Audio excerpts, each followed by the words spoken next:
오늘 하나님의 말씀은 고린도후서 10장 말씀입니다.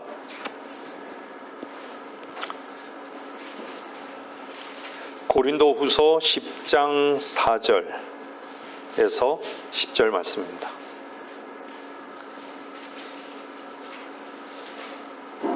하나님의 말씀은 고린도후서 10장 4절에서 10절 말씀입니다.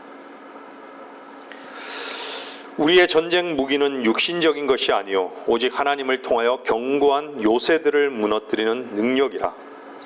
여러 가지 구상과 하나님을 아는 지식을 거역하여 스스로 축혀 세운 모든 높은 것들을 무너뜨리며 모든 생각을 사로잡아서 그리스도께 복종케 하니 너희의 복종이 이루어지면 모든 불복종을 응징하려는 준비를 갖추고 있느니라. 너희는 모든 것을 외모로만 보느냐?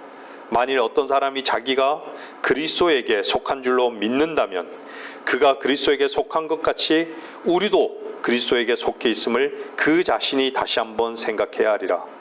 주께서 우리에게 주신 권위는 너희를 세우려는 것이지 무너뜨리는 것이 아니니 내가 우리의 권위에 관하여 좀 더 자랑한다 할지라도 결코 부끄럽지 않을 것이라.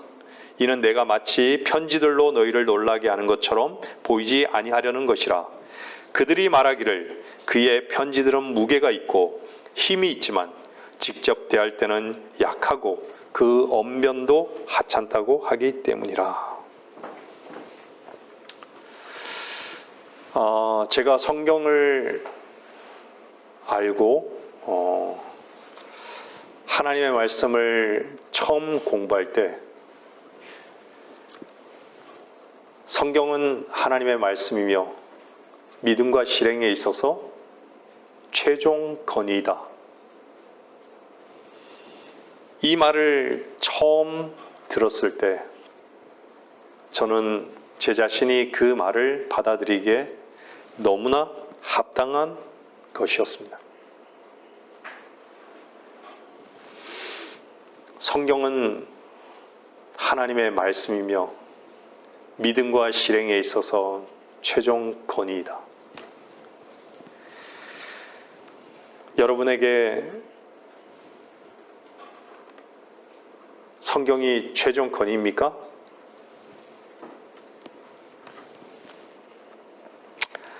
이 말을 참 오래간만에 쓰는 말인 것 같습니다. 근데 구원받은 그리스도인들은 당연히 하나님의 말씀이 최종 권위인 것이죠. 저에게 있어서 성경을 성경으로 공부할수록 참으로 놀라운 것들을 하나님께서는 보게 하시고 저 자신을 보게 하시고 무엇보다도 하나님께서 그분의 계획과 그분의 뜻과 그분의 시작과 또한 결과를 담고 있는 그 하나님의 말씀에 대해서 놀라움을 금치 못했습니다. 그분이 펼치시는 그 역사성 속에서 지금의 나를, 내 자신을 볼 수 있다라는 것, 그리고 지금의 이 위치에 있다라는 것이 얼마나 감사한지 모릅니다. 성경의 중심은 구원이 아니라 왕국입니다. 앞으로 주님의 재림을 통해 다스릴 천년 왕국이나 죄인이 거듭나서 누리는 하나님 나라를 이끄시고 존재하게 하는 가장 중심적인 것이 무엇일까요? 그것은 권위입니다. 권위가 없으면요, 나라도 존재할 수 없고 조직도, 학교도, 가정도 존재할 수 없습니다.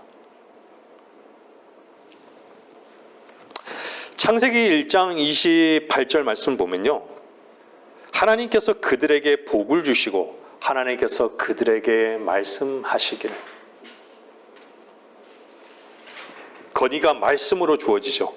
다산하고 번성하며 땅을 다시 채우고 그것을 정복하라. 그리고 바다의 고기와 공중의 새와 땅 위에서 움직이는 모든 생물을 다스리라. 하나님의 말씀으로 그분이 직접 말로써 하나님의 건의를 행사하셨죠. 누구에게요?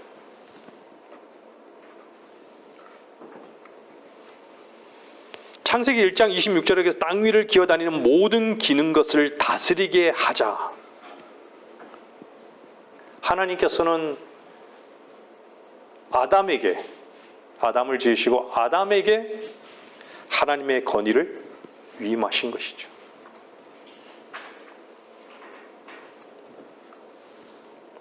아담을 통해서 아담이 어떻게 건의를 행사하는가를 하나님은 확인하시길 원하셨습니다. 그래서 창세기 2장 19절 말씀 보시면요, 주 하나님께서 땅으로부터 들의 모든 짐승과 공중의 모든 새를 지으시고, 그분이 다 지으셨어요. 지으시고 아담이 어떻게 그들을 부르는가 보시려고 그들을 아담에게로 데려오시니, 너무나 친절하시죠. 지으시고 지으신 그 공중의 새들과 짐승들을 데리고 오신 거예요. 그래서 아담이 모든 생물을 무엇이라고 부르든지 그것이 그 이름이 되더라, 이렇게 말씀하고 있죠. 아담이 하나님으로부터 위임받은 그 건의는 모든 만물에게 미쳤던 것이죠.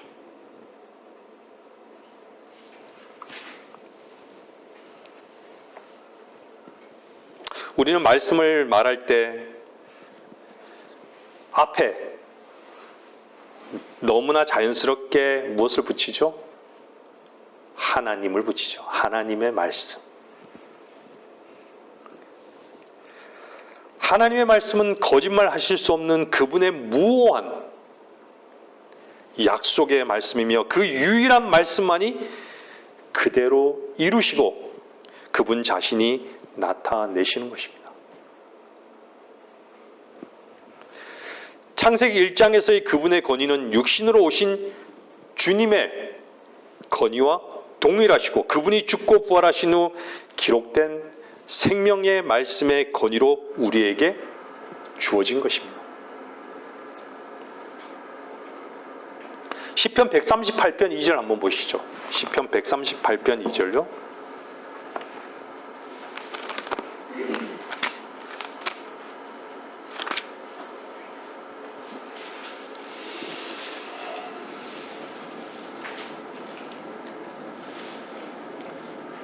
시편 138편 2절요.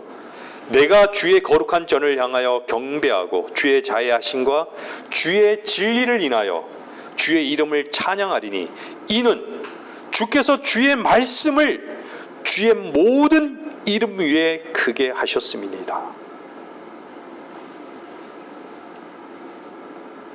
말씀을 주의 모든 이름보다도 크게 하셨다고 말씀하셨습니다. 성경에서 많은 부분에서 가장 중요하게 다루고 계시는 것이 건의입니다. 성경에는요, 여러분, 믿으라, 하나님을 따르라, 순종하라, 복종하라고 말씀하신 그 이유는요, 그분의 건의 앞에서 머리를 숙이라는 것입니다. 하나님의 건의에 불복하는 것은 불법입니다. 성경에서 말씀하는 불법입니다. 불법을 행하는 자들은 내게서 떠나가라. 여러분, 머리를 숙인다는 것은 머리가 없다는 것입니다.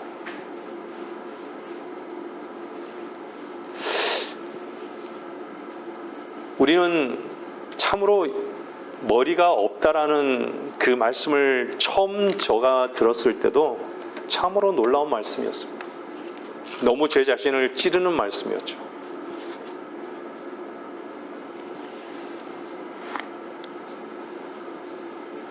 여러분, 어떨 때 머리가 잘리는 것이죠? 우리가 정말 머리가 잘린 존재로 하나님 앞에 인정할 수밖에 없는 그 위치는요, 어떨 때죠? 그분의 영광을 보았을 때요. 빛을 보았을 때. 나 자신의 실체를 보았을 때요.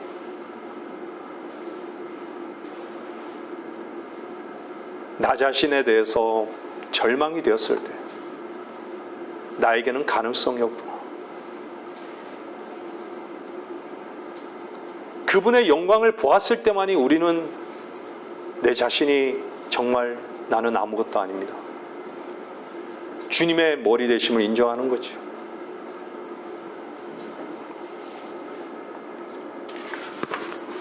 그분이 머리이시기에 내 생각과 내 옳음과 내 계획을 부인하고 그분께 옮겨 놓으라는 것입니다. 그분을 섬기러 간다면요, 그분을 믿으려면 반드시 그분의 말씀의 권위를 인정하지 않으면 안 되는 것이죠. 순종 또한 마찬가지입니다. 하나님의 뜻을 찾는 이유도 그분의 권위 앞에 그 뜻을 찾음으로 말미암아 복종하기 위한 데 있는 것이죠. 하나님이 우리의 권위로 계신 이유는 오늘의 말씀과 같이, 고린도후서 10장 8절 말씀과 같이 주께서 우리에게 주신 권위는 너희를 세우려는 것이지 무너뜨리려는 것이 아니니라고 말씀하고 있습니다.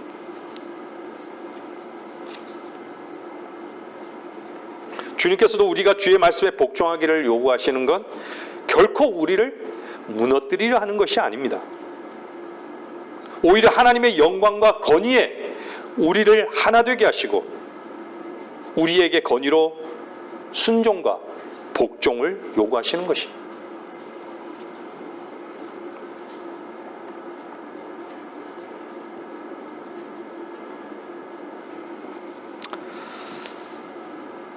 사탄은 성곽의 지식의 나무의 열매를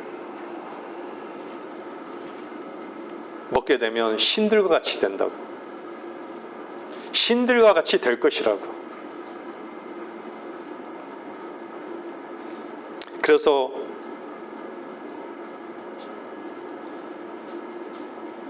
신들과 같이 되어서 유일한 권위로 살아야 되겠다고 생각했던 아담과 이브는 신들과 같이 되지 않고 결국은 뭐가 됐죠? 사탄의 종이 되어버린 것이죠. 하나님께서 주신 권위를 완전히 상실해 버린 것이죠.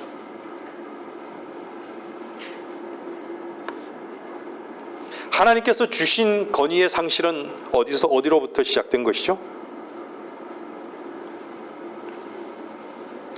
자기가 신이 되려고 함부터 원인이 되었던 것이죠.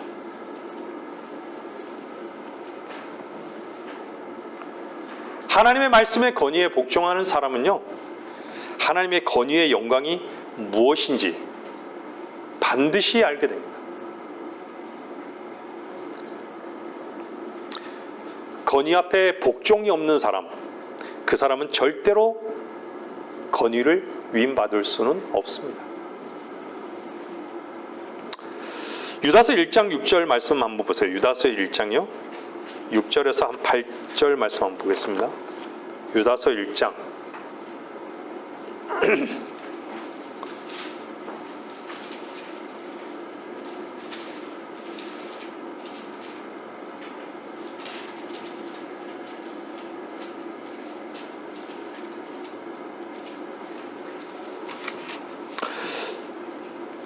유다서 1장 6절에서부터 8절입니다. 또 자기들의 처음 지위를 지키지 아니하고 자신들의 처소를 떠난 천사들을 주께서 영원한 사슬로 묶고 큰 날의 심판 때까지 흑암 속에 가두어 두셨느니라. 소돔과 고모라와 또 그 같은 방식을 따르는 그 주위의 성읍들까지도 자신들을 음행에 내어주어 다른 육체를 따라가다가 영원한 불의 형벌을 받음으로 한 본보기가 되었느니라. 이와 같이 이러한 더러운 꿈을 꾸는 자들도 육체를 더럽히며 다스림을 경시하고 권위 있는 자들을 비방하는도다.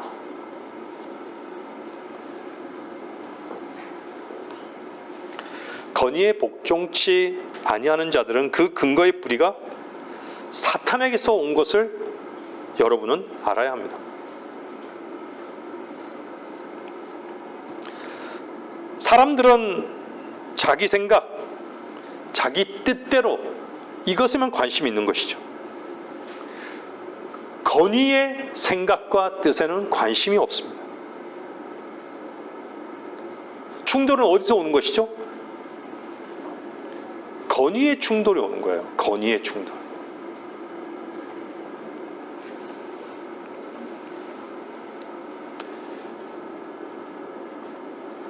그래서 건의는요, 건의에 불복한다라는 것은요, 결국은 사탄에게서 기인함을 여러분들은 반드시 알아야 합니다. 그리스도인은 말씀의 건의 앞에 굴복하지 않는다면 그분의 말씀을 듣고 있는 것도 그분을 섬기는 것도 아닌 그 위치에 있음을 알아야 합니다.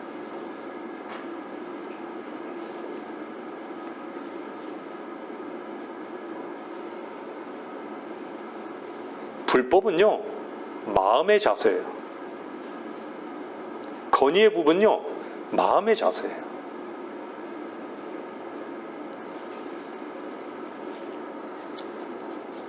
죄를 범하는 것은 행위의 문제죠. 죄를 범하는 것은요.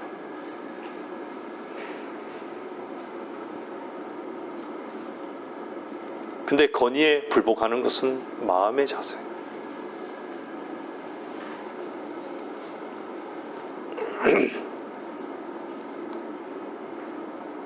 그리스도는 말씀의 건의 앞에 굴복하지 않는다면요, 결코 그분의 말씀을 듣고 있는 것도 그분을 섬기는 것도 아닌 위치에 있음을 알아야 합니다. 그 위치에 있을 때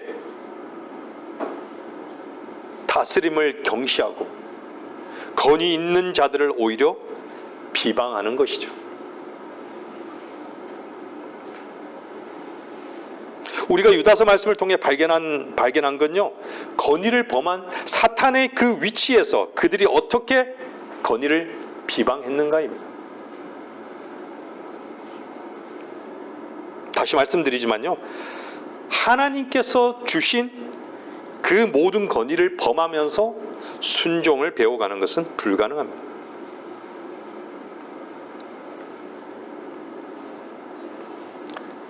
사탄은 하나님 말씀을 잘 알았죠.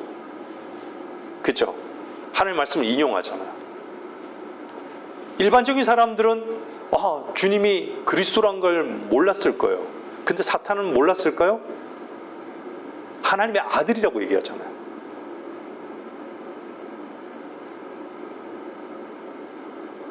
하나님의 아들이라고 얘기하는 것은 하나님이라고 얘기하는 것이에요. 근데 일반적인 베드로는 주는 그리스도의 살아계신 하나님의 아들이니다. 놀라운 고백이잖아요. 근데 사탄이 하나님의 아들이라 그래요.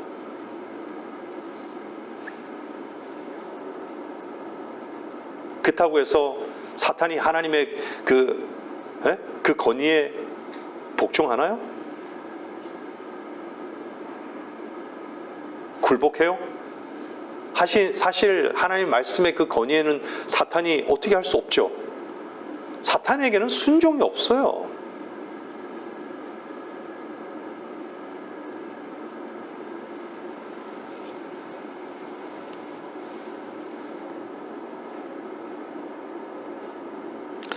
사탄이 못하는 게 무엇이라 그랬습니까? 한 가지 못하는 게 하나님의 말씀 앞에 복종을 못하는 것이죠.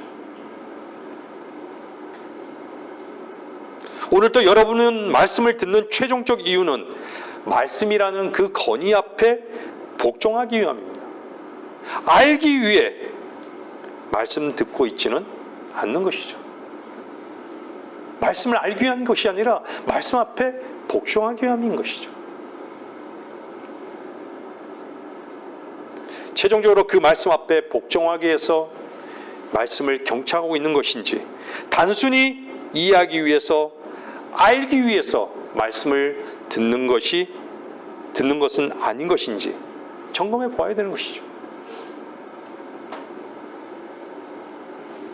사탄은 말씀을 전하는 것이나 또한 성경 공부하는 것을 전혀 두려워하지 않습니다. 사탄이 여러분들을 예배에 여기에 나와 있는 것을 두려워할까요? 그냥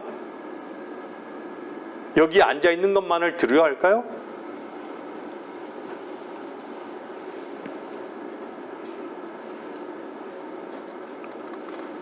사탄이 정말 두려워하는 것은,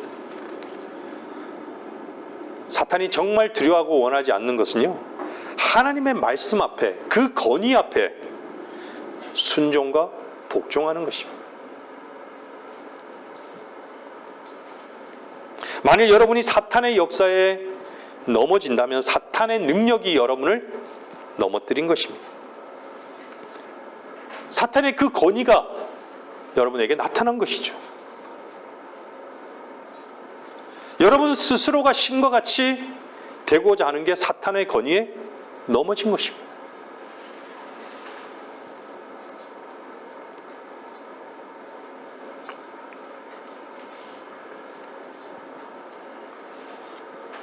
사탄의 일과 그 권위에서 벗어나야만 비로소 왕국과 건세와 영광이 영원토록 아버지의 것으로 옮겨질 수 있는 것이죠.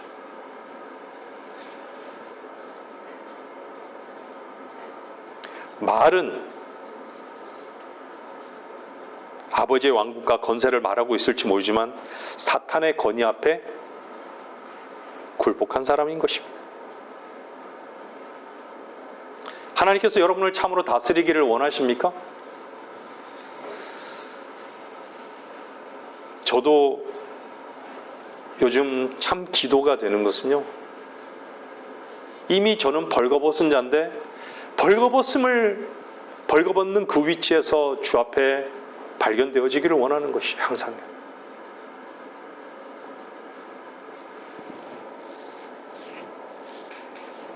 너무나도 모순덩어리고 지키고자 하는 것이 많은 나 자신을 또 보게 되지만 이미 아마 벌거벗은 자잖아요. 드러나는 것에 대해서, 내 자신의 드러나는 것에 대해서 아무렇지 않아요. 왜요? 원래 내 모습이니까.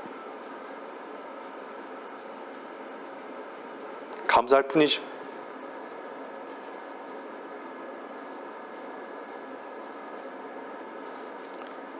왜 그렇게 고상을 떨면서 다짐하면서 뭔가 가능성을 붙잡고 나를 만들어 나가고 폼 잡으며 살아가는지를 좀 이제는 너무나도 선명하게 보이는 거예요. 그것이 얼마나 하나님 앞에 위선적으로 살은 나의 모습이었는지. 속과 겉이, 속은 이런데 겉으로 드러나는 것은 다르게 드러나는 내 모습.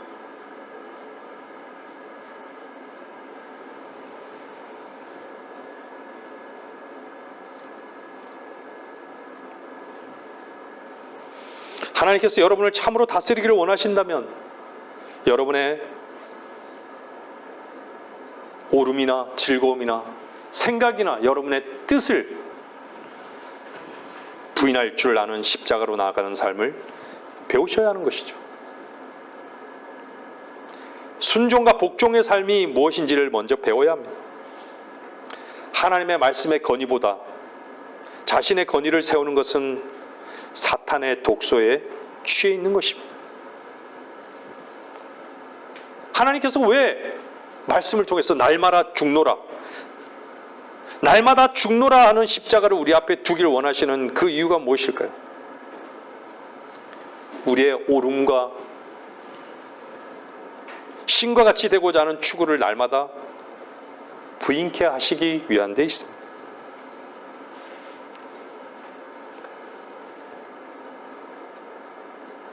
사탄이 어떻게 무슨 이유로 죄를 가져왔는지 사탄이 하나님의 권위를 어떻게 범했는지 우리는 이사야 14장에서 이미 보았습니다.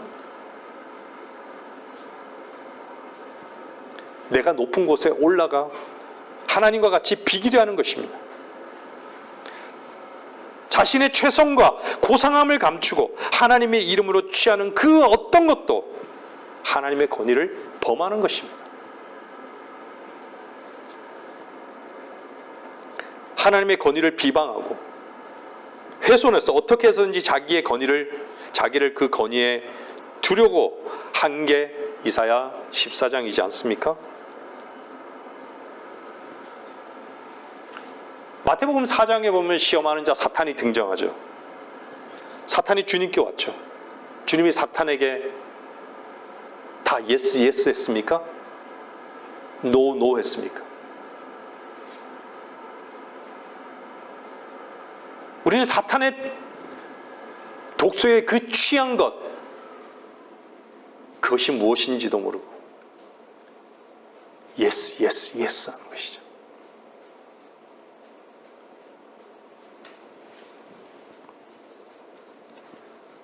사탄의 말에는 no, no. 주님은 no 하신 거예요. 기록되었으되 no.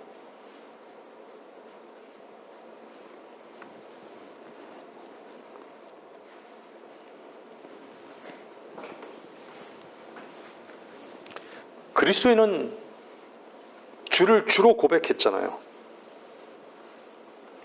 주를 주로 고백했다는 것은 우리의 권위가 그분께 있다는 거예요.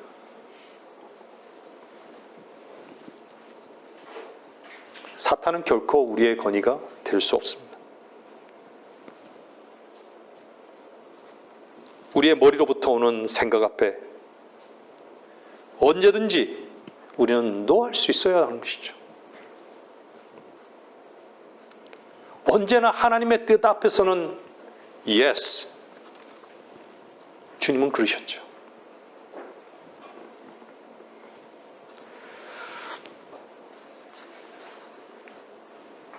주님께서는 우리들에게 전적인 순복을 보여주셨습니다. 우리는 순복을 배워야 합니다. 순복은 뭐죠? 순종과 복종이에요. 여기 계신 분들은 주의 말씀을 듣고 믿어서 구원받았죠. 여러분 자신도 모른 채 사탄을 주로 여기고 자기 자신을 주로 여기고 살다가 구원받았습니다. 여러분이 구원받았다는 것은 생명의 말씀을 전해 들었고 그분을 구주로 영접했다는 것은 주를 바꿨다는 것을 뜻하는 것입니다. 타고난 육신의 생명이 아닌 새 생명을 얻고 나서 주가 바뀐 것이죠. 여러분 자신이 주인이었다가 주가 바뀐 것이죠. 주님이 주가 되신 것이죠. 주가 바뀐 것은 권위가 바뀌었다는 것입니다.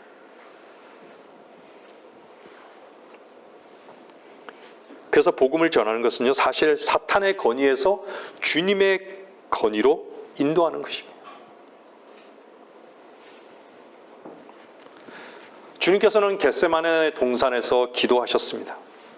누가복음 22장 44절 말씀에 뭐라 그럽니까? 주께서 고뇌 속에서 더욱 간절히 기도하시니 그의 땀이 큰 핏방울처럼 되어 땅에 떨어지더라.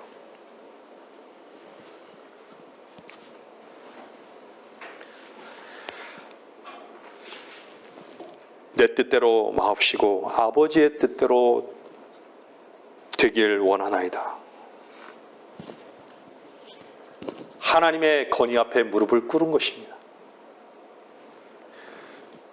주님은 두려움이나 복잡한 그 심정을 기도한 것이 아니에요.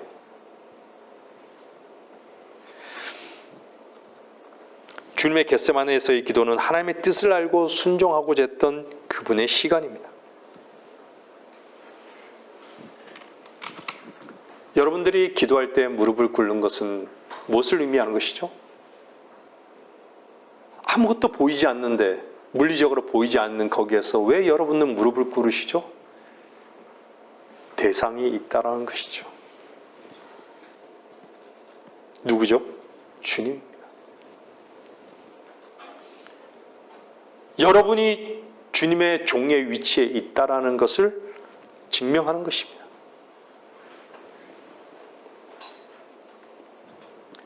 기도할 때 뻣뻣이 이렇게 기도합니까? 여러분들 머리를 숙이지 않습니까? 왜 머리를 숙이는 것이죠? 우리 자신은 건의가 아닙니다. 건의는 나의 머리 대신 그리스도 한 분뿐이십니다. 여러분이 기도할 때 눈을 뜨고 기도하진 않죠, 잘. 눈을 감는 것은 왜 눈을 감는 것이죠? 눈에 보이는 것을 우리는 추구하는 것이 아니라 오직 주님 한 분만을 보는 것이죠. 한 분만을 보게 되었음을 의미하는 것입니다.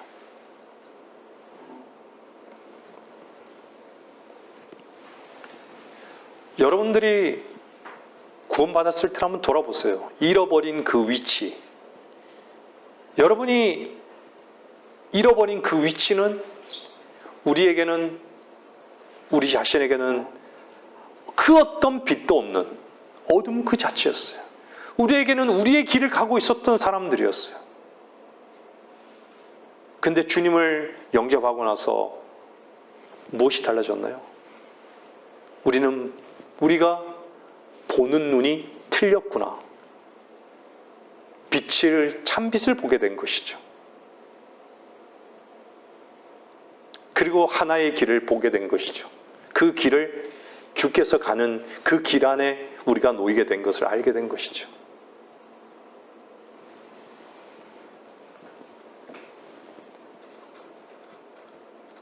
여러분들이 기도할 때 두 손을 꼭 모으시잖아요. 두 손을 왜 모으시죠? 우리가 무엇을 행하고자 한 게 아니라 모든 행함은 주님께 옮겨놨다를 고백하는 것입니다.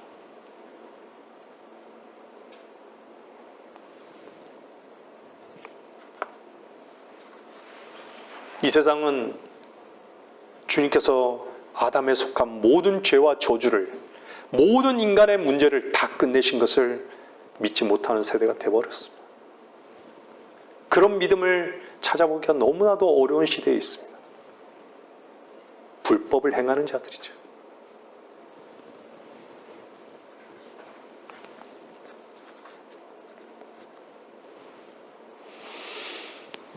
그래서 우리가 기도를 통해서 땀을 흘려야 하는 것은 무엇인가 이루어야 하기 때문이 아니라 우리 속에 있는 우리의 생각을 내어 던져야 하는 시간이기 때문에 땀이 필요한 것입니다.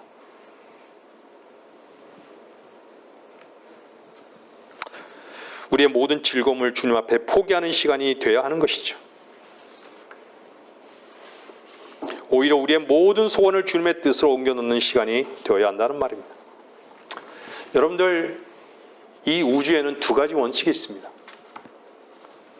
하나의 원칙은요, 사탄이 하나님을 거역한 그 거역의 원칙이 있어요.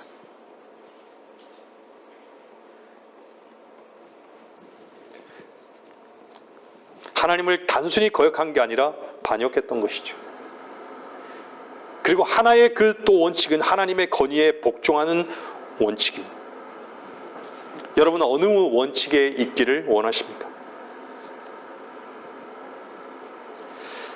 잘못을 하면요,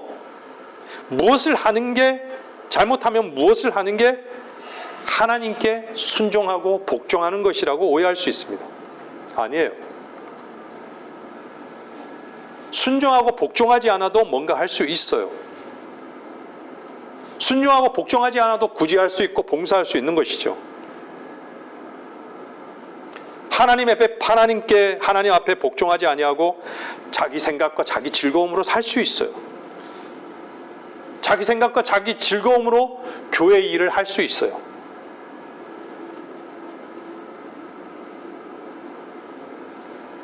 그러면 사탄은 어떤 반응을 볼까요? 사탄은 웃을 것입니다. 미소 지을 거예요.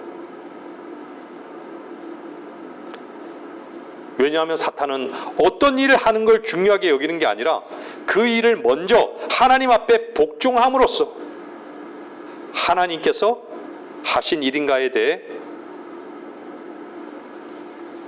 관심이 있기 때문입니다. 우리는 외적으로 하나님 일을 어떻게 해야 하는 것인가에 대해 관심을 많이 가지는 것이죠. 아닙니다. 하나님께서 어떻게 나를 굴복시키는가에 대해 먼저 관심을 가지셔야 합니다. 그래서 하나님의 말씀 앞에 굴복되어지지 않는 사람이 손을 펴는 건 자기 즐거움이 되어버리는 것이죠. 자기의 뜻을 펴는 거예요. 로마서 5장 19절 말씀 보겠습니다.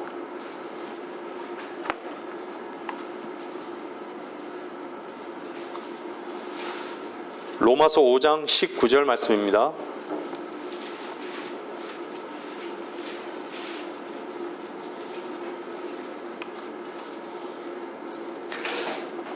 한 사람의 불순종으로 인하여 많은 사람이 죄인이 된 것 같이 한 사람의 순종으로 인하여 많은 사람이 의인이 되리라. 인류가 타락한 건요, 선악과 선과 악의 지식의 나무, 어떤 그 실과를 취해서 먹은 것만이 아닙니다. 이브에게는 자기의 머리가 있었죠. 아담이었습니다. 이브로 보면요, 이브는 건의를 두 가지를 범한 것이에요. 어떤 건의를 범한 것이죠? 자기 남편의 건의를 범한 것이고, 아담의 건의를 범한 것이고, 하나님의 건의를 범한 것이에요.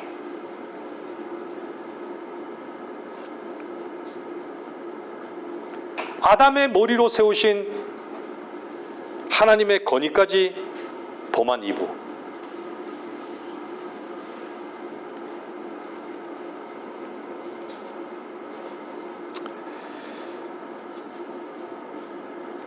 그 건의를 아예 무시해버린 것이죠. 그 두 건의를 짓밟고 죄로 나아간 것입니다. 하나님께서 주신 그 건의를요, 짓밟지 않고는 죄를 지을 수 없습니다. 마음이 돌아선 것이에요.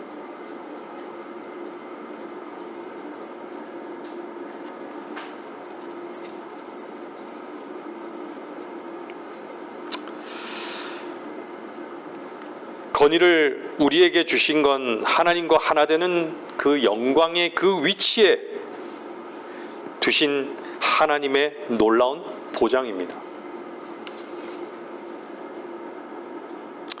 그런데 우리는 누구 앞에 건의를 두고 건의에 복종하는 것에 대해 참 괴로워하고 힘들어하는 것이죠.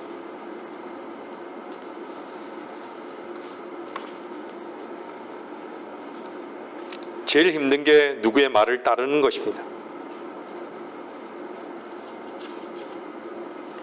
우린 참 우리 자신이 생각대로 누구한테 간섭받지 않고 방해받지 않고 신과 같은 위치에서 내 생각대로, 내 판단대로, 내 결정대로 살기를 원하는 것이죠. 그게 방해받는 건 너무 싫은 것이죠.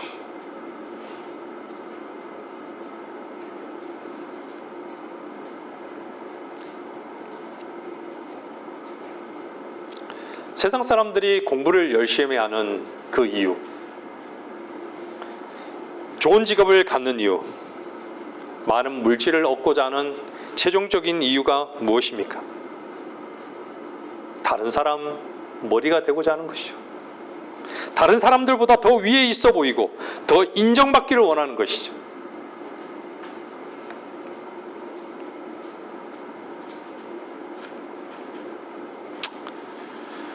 그래서 돈 많은 사람들한테, 지위 높은 사람한테 시집가기를 추구하는 것이죠. 결국은요, 다른 사람들을 다스리고 싶은 욕망에서 출발한 것입니다.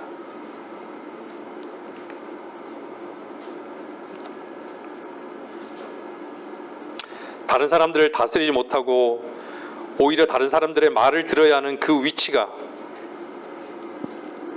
세상에서는 그 삶 속에서 가장 힘든 위치인 것이죠. 그러나 우리는 높이 올라가고자 하는, 우리 스스로가 건의가 되고자 하는 몸부림을 이제 그만 중단하고 하나님의 건의 앞에 순종하고 복종하는 몸부림을 새롭게 배워야 합니다. 그게 이 땅에 우리를 두게 하신 주님의 유일하신 이유라고 우리는 받아들여야 하는 것이죠. 하나님의 나라에서의 건의는요, 한 분뿐입니다.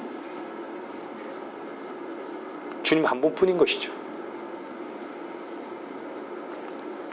그분만이 우리를 온전히 다스릴 것이고, 우리는 그 온전하신 다스리신 가운데 기뻐하고 찬양하고 즐거워하고 그분의 이름 앞에 영광을 돌릴 것입니다. 왜 예언의 예루살렘 성이 필요할까요? 예루살렘 성전이 필요할까요? 그 예루살렘 그 구심점이 왜 필요한 거예요? 그리스도인이 최종적으로 가는 하늘에서 오는 새 예루살렘이 왜 필요한 것이에요?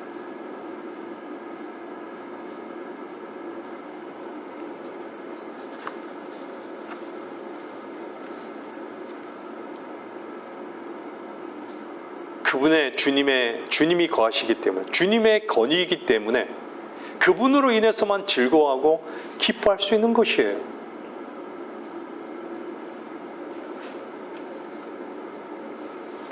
얼마나 기쁠까요? 하나님께서 우리를 이 땅에 두신 건요, 하나님 아버지의 왕국에서 진정 그분을 섬기는 법을 배우게 하심에 있습니다. 성경에서 왜 상급을 약속하셨고 왜 면류관을 약속하셨습니까? 그 상급과 면류관의 그 중심이 무엇입니까? 건의 앞에 복종인 것입니다.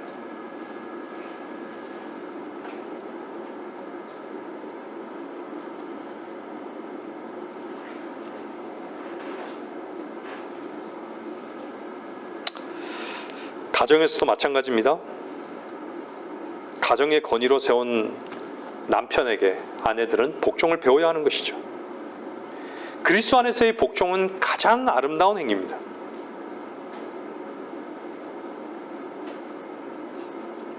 다시 말씀드리지만 이분은 하나님의 말씀만을 어긴 게 아닙니다. 아담의 건의도 범했던 것이죠.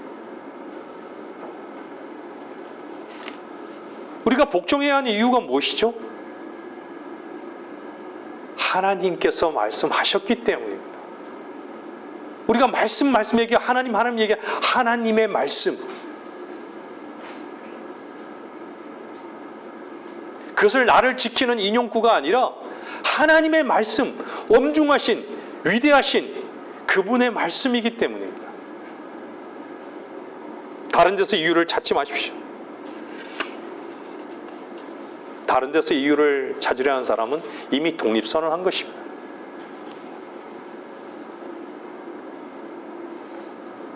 여러분에게 가장 큰 유혹이 뭡니까? 자기 스스로 뭔가를 추구하려 하는 것이 아닙니까? 뭔가 하고자 하는 것이 아닙니까?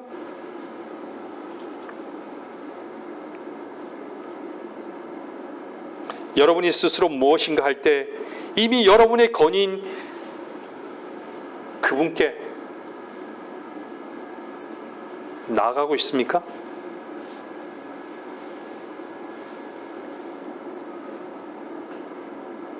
여러분이 얻고자 하는 것이 무엇이냐에 따라 여러분이 얻은 그것으로 인해 그분께만 섬김이 되고 영광이 된다면 참으로 어떤 상황이 오더라도 여러분들은 감사할 것입니다.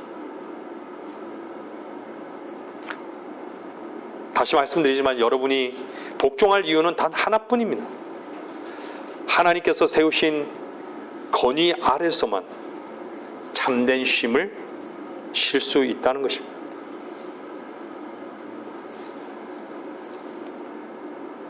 만일 여러분이 복종해야 할 자격을 사역자에게서 찾거나 혹은 남편에게서 찾는다면 어리석은 것입니다. 주님 안에 있는 남편으로서의 복종의 이유는 충분합니다. 그것 하나만으로 충분합니다. 주님을 섬기고 주께서 주신 영적 건의 아래에 있는 목사, 그 이유 하나만으로 이유가 충분합니다. 다른 조건을 찾는 건 이미 하나님께서 허락하신 선을 넘는 것입니다.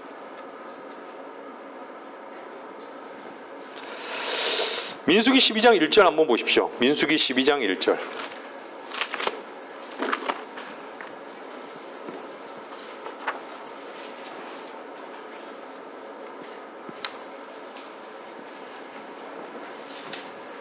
민수기 12장 1절입니다.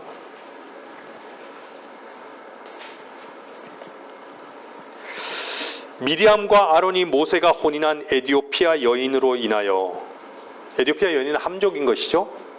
모세를 비방하였으니 이는 그가 에디오피아 여인과 혼인하였음이더라. 그들이 말하기를 주께서 참으로 모세를 통해서만 말씀하시느냐 우리를 통하여서도 말씀하지 아니하시느냐 하니 주께서 그것을 들으셨더라. 여러분 한번 민수기 한번 12장을 한번 돌아가셔서 한번 읽어보시기를 꼭 부탁드립니다. 모세는 에디오피아 여인을 얻어서 혼인했던 것이죠. 함족이에요. 가나안 자손인 것이죠. 있을 수 없는 일을 한 것이죠. 근데 모세를 향한 그 비방의 이유는 겉으로 볼 때는 충분했던 것이죠. 근데 성경을 그대로 보시면요, 아론과 미리암이 얘기할 때 모세는 답변하지 않았어요. 왜 그랬죠? 모세가 사람 앞에 답변할 이유가 없었던 것이죠.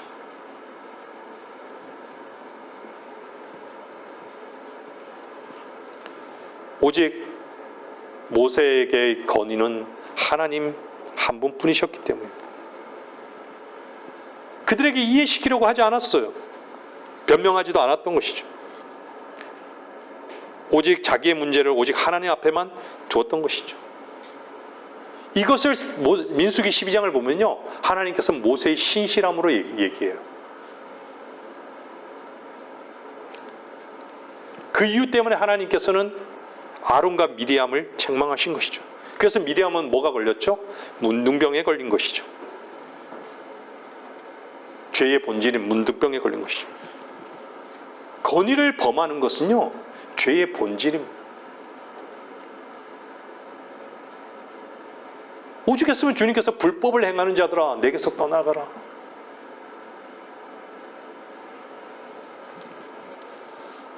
하나님의 건의에 불복하는 것이 불법이라 그랬잖아요.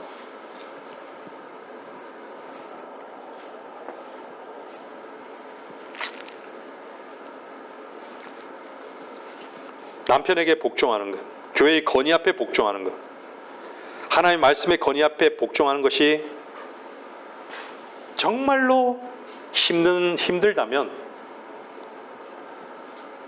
힘들어하는 사람이 있다면 자기 자신의 죄성에 뿌리가 깊은 것을 보아야 합니다.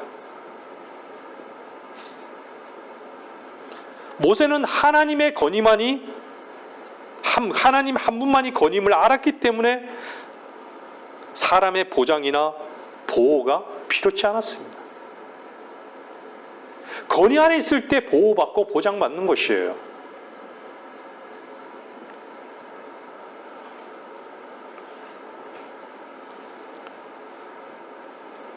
그래서 모세는 변명하지 않았던 것이죠.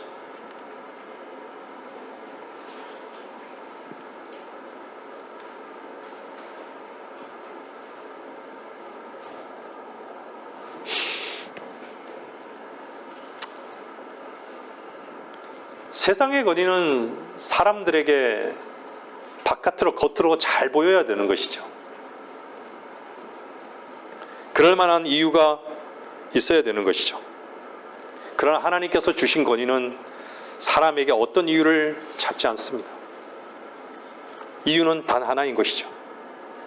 하나님께서 위에서부터 주셨다는 겁니다. 그것이 여러분이 복종해야 할 만한 유일한 이유인 것입니다.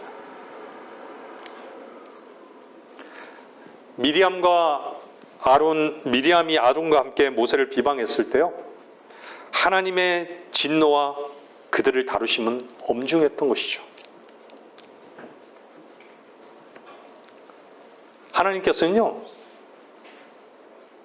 미리암에게 문둥병을 준 것뿐만 아니라요, 그 진중에 계셔야 되는데 하나님께서 계시지 않았어요. 그 진중에 계심을 그쳐버린 것이죠. 하나님의 임재가 그친 것이에요.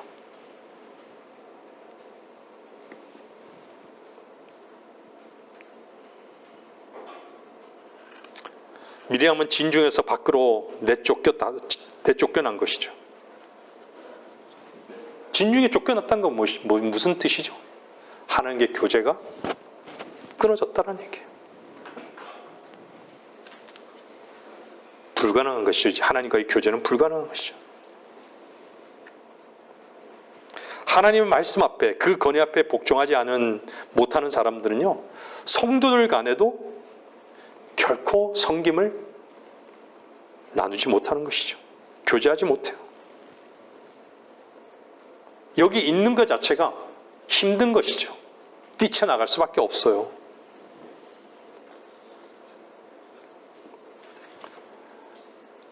마음이 이미 떠나버린 것이죠.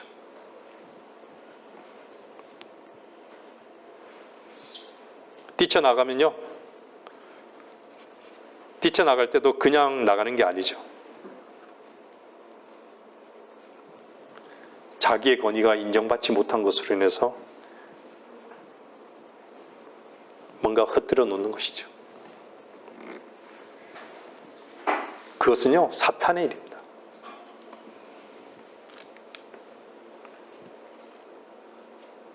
하나님께서 여러분에게 주신 권위 이상의 이유를 다른 데서 찾지 마십시오.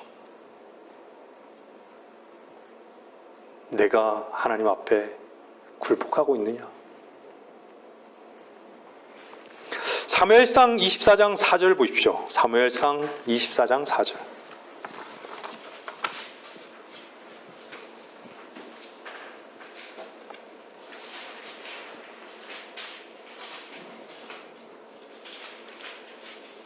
(4절에서) (6절) 말씀 보겠습니다. 다윗의 사람들이 다윗에게 말하기를, 보소서, 주께서 당신에게 말씀하시기를, 보라, 내가 내 원수를 내 손에 넘겨주어 내게 좋은 대로 그에게 행하게 하리라 하신 그날이니이다 하더라. 그때 다윗이 일어나서 사울의 겉옷자락을 가만히 베더라. 그런 후에 다윗이 사울의 옷자락을 벤 것으로 인하여 다윗의 마음이 그를 치니, 다윗이 자기 사람들에게 말하기를, 주의 기름 부음 받으니 곧 나의 주인께 나의 손을 뻗쳐 그를 치려고 이런 일을 행하는 것은 주께서 금하신 것이라. 이는 그가 주의 기름 부음 받은 자임이라 하더라.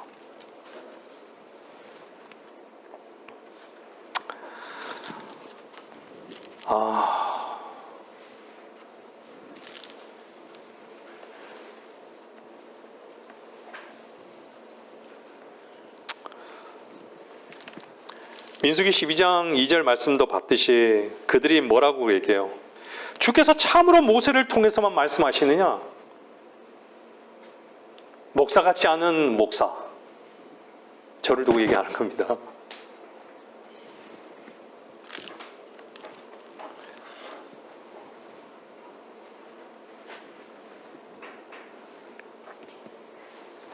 목사만 기름 부음 받은 자인가?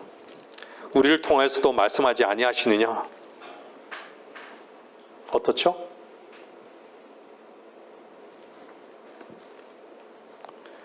주님을 개인의 구주로 영접한 사람들은 기름 부음 받은 자입니다.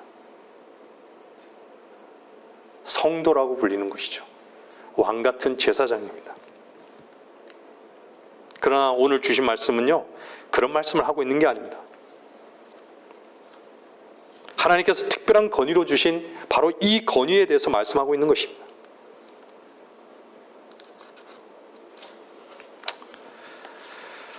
주님의 종으로서 말씀을 전하고 성경을 가르치는 목사, 여러분들이 저를 보시기에도, 외부에서 저를 보시기에도 저는 참으로 겉으로 보기에도 너무나도 연약한 사람입니다. 부족한 부분들이 너무 보이는 것이죠. 무엇이 부족한 거예요? 사람들 보기에는 참으로 네 같은 자가 어떻게 너 같은 자를 통해서만 하나님 말씀하시냐?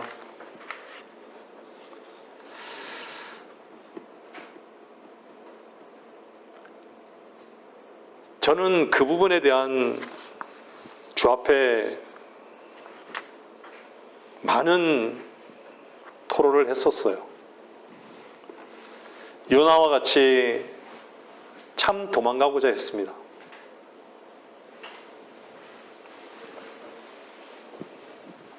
많은 사람들이 목사 안수식 때 참 그렇게 축하를 받을 때 참 너무 기쁘고 감사했어요.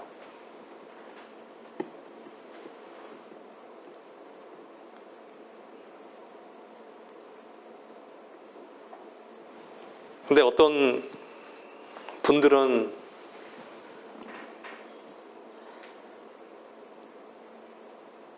인정을 하지 않는 것이죠.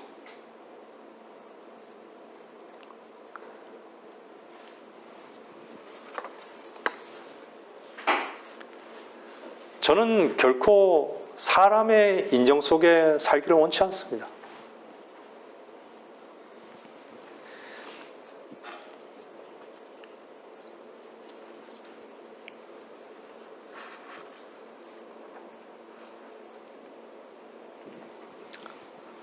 하나님께서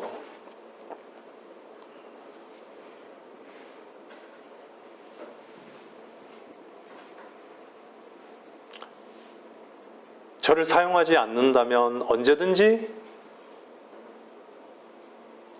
저는 이해하고 이 자리를 내려올 수 있습니다.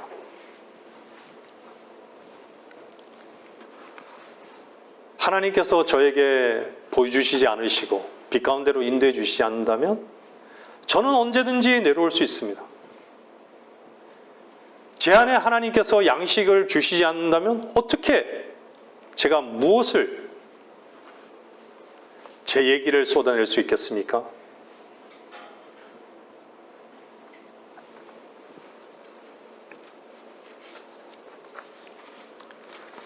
하나님께서 저에게 은혜를 주시는 것은 그분의 건의 아래 있기 때문이라고 저는 믿습니다.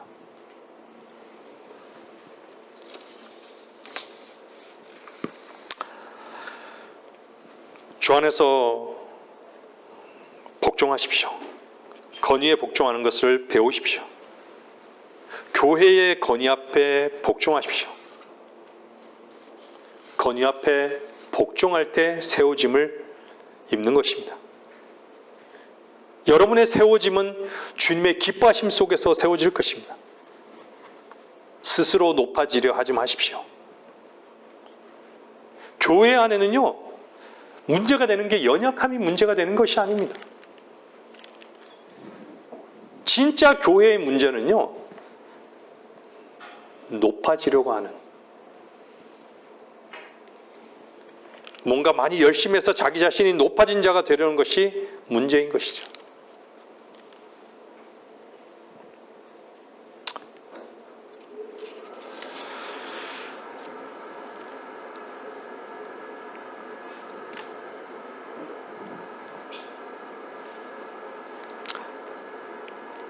건의를 향한 거역의 뿌리를 뽑아버리십시오. 오늘의 말씀이 여러분에게 그걸 요구하고 있음을 결코 잊지 마십시오. 말씀을 정리하겠습니다. 에베소서 5장 21절부터 24절 말씀. 에베소서 5장 21절에서 24절 말씀.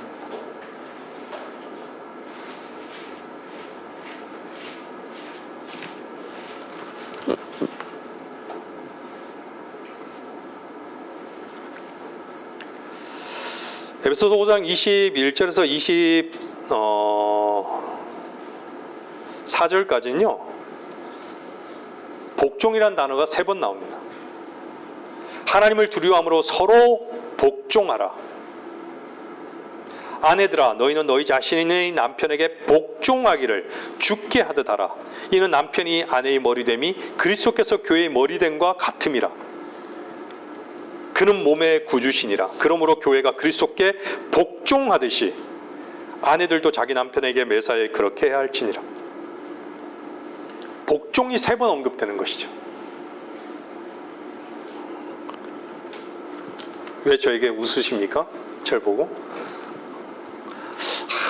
정말 누구에게 해당되는 말씀이 아니라 모든 자매들에게 해당되는 말씀이에요. 이 말씀을 들으시는 모든 아내들에게 해당되는 말씀입니다. 하나님의 건의의 말씀이 이렇게 말씀하고 있는 거예요. 그 건의 아래 여러분들이 복종하기를 원하신다면 이 말씀 안에서 여러분들이 아멘 하셔야 되는 거예요. 예 해야 되는 것이죠.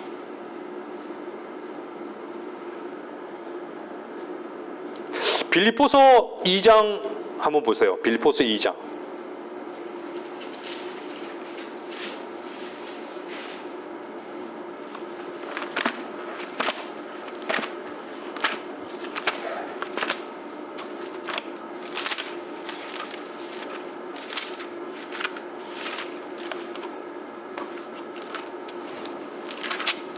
빌립보서 2장 5절부터요. 너희 안에 이 생각을 품으라. 곧 그리스도 예수 안에도 있는 생각이라. 그는 하나님의 형체로 계심으로 하나님과 동등하게 되는 것을 탈취라 생각지 아니하셨으나 오히려 자신의 영예를 버리고 종의 형체를 입으시어 사람들의 모습을 취하셨느니라. 그리하여 사람과 같은 모양으로 나타나셔서 자신을 낮추시고 죽음에까지 순종하셨으니 십자가의 죽음에까지라.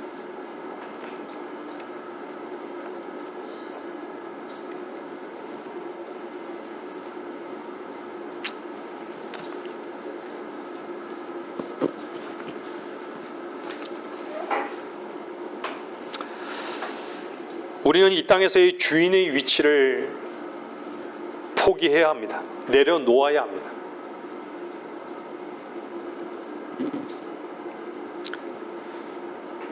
주님은 사람의 모습으로 나타나셨습니다. 벌레로 나타나신 것이죠.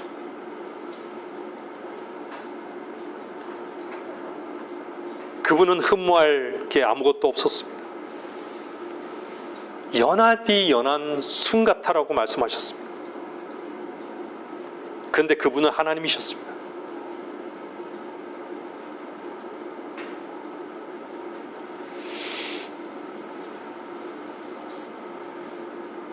여러분의 사역자인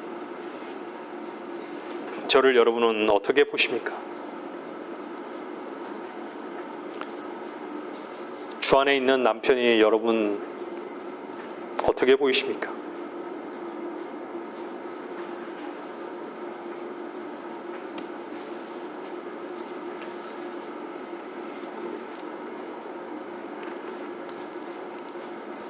여러분의 교회 사역자가 문제투성이로 보이십니까?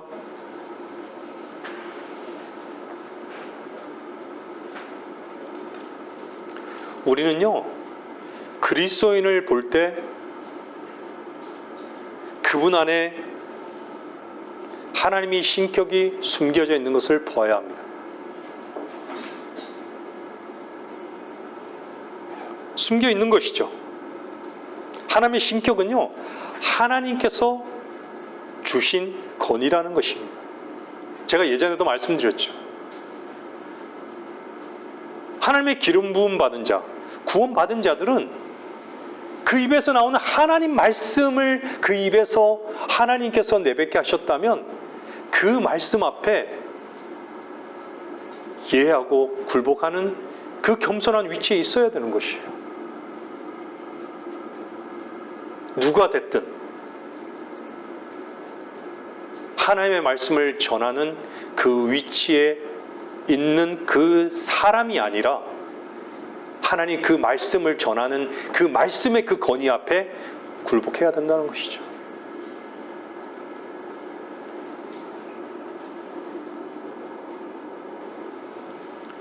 바울도 겉으로 보기에는 참으로 연약한 사람이었어요. 모세는 어땠어요? 모세도 마찬가지예요. 자기가 어눌하다고.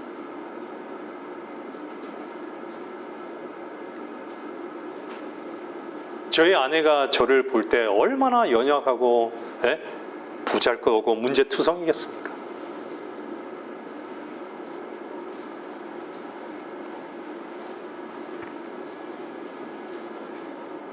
건의는 여러분 눈에 보이는 데 따라서 평가에 따라서 주어진 게 아닙니다. 하나님께서 그 위치에 두신 것입니다.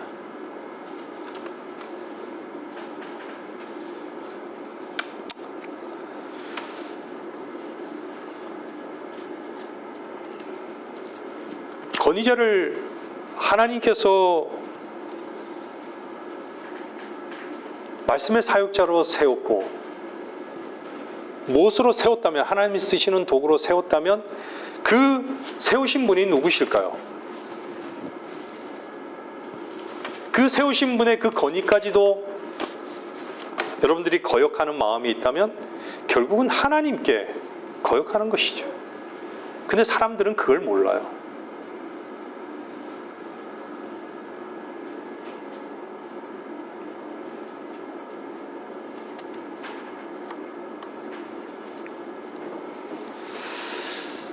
많은 경우에 교회의 문제는요, 말과 비방, 거짓말, 이것이 문제를 일으키죠.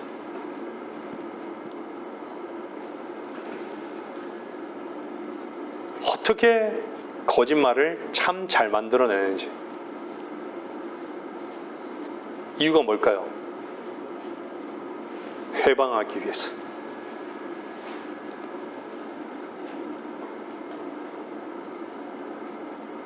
미리암의 위치에서 보면요, 이유가 충분했던 것이죠. 사람들은 말하기 전에 뭐 하죠? 생각하잖아요. 생각이 어디에서 나온 것이죠? 마음에서 나온 것이죠. 반드시 거역하기 전에 말부터 나오는 것이죠.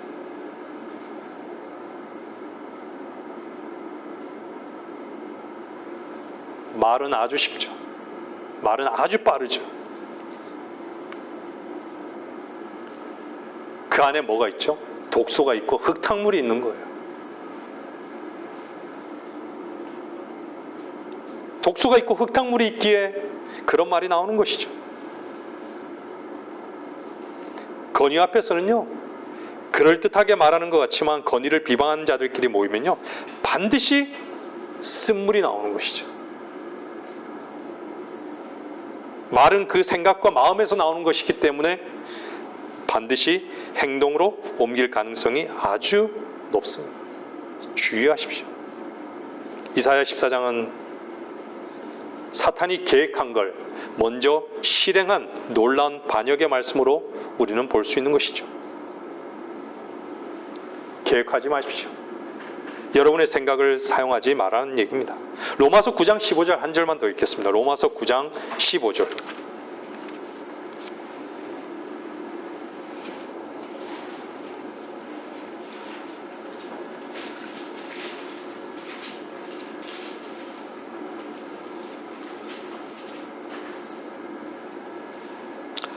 하나님께서 모세에게 말씀하시기를 내가 자비를 베풀 자에게 자비를 베풀고 내가 가엾게 여길 자를 가엾게 여기리라 하셨으니.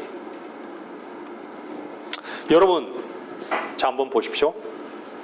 여러분이 구원받은 이유를 한번 설명해 보십시오. 이유가 있습니까? 여러분이 반역한 이유밖에 없고 여러분이 죄인이었던 이유에는 없었던 것입니다.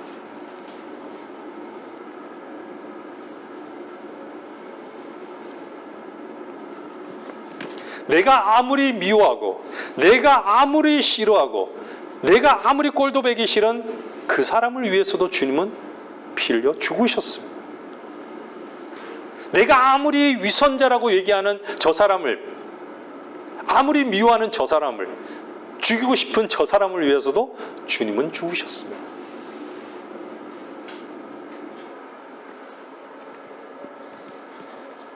하나님께서 여러분을 어떻게 구원하셨습니까? 구원하신 이유가 무엇이었습니까?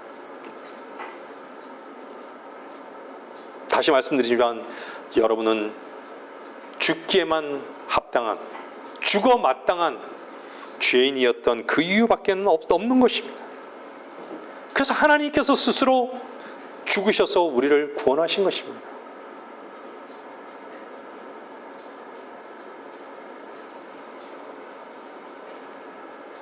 우리는 그래서 주님을 주로 여긴 것이죠.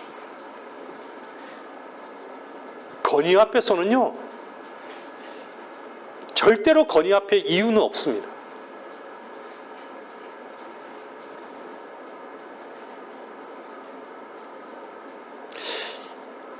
히브리서 13장 17절은요, 찾지 마세요. 너희를 다스리는 자들에게 순종하며 복종하라. 그들은 너희 혼들을 위해 깨어있기를 자기들이 마땅히 설명해야 할 것처럼 하느니라. 그들로 기쁨으로 하게 하고 슬픔으로 하지 않게 하라. 이는 그것이 너희에게 유익이 없음이라. 여러분 마음대로 하는 게 유익할 것이라고 생각하죠? 여러분 생각대로 하면 뭔가 얻을 수 있을 거라고 생각하기도 하죠. 하나님의 말씀은 없다고 말하고 있습니다. 하나님께서 우리를 구원하실 때 우리에게 이유를 듣지 않으셨습니다. 그렇게 지금도 듣지 않습니다.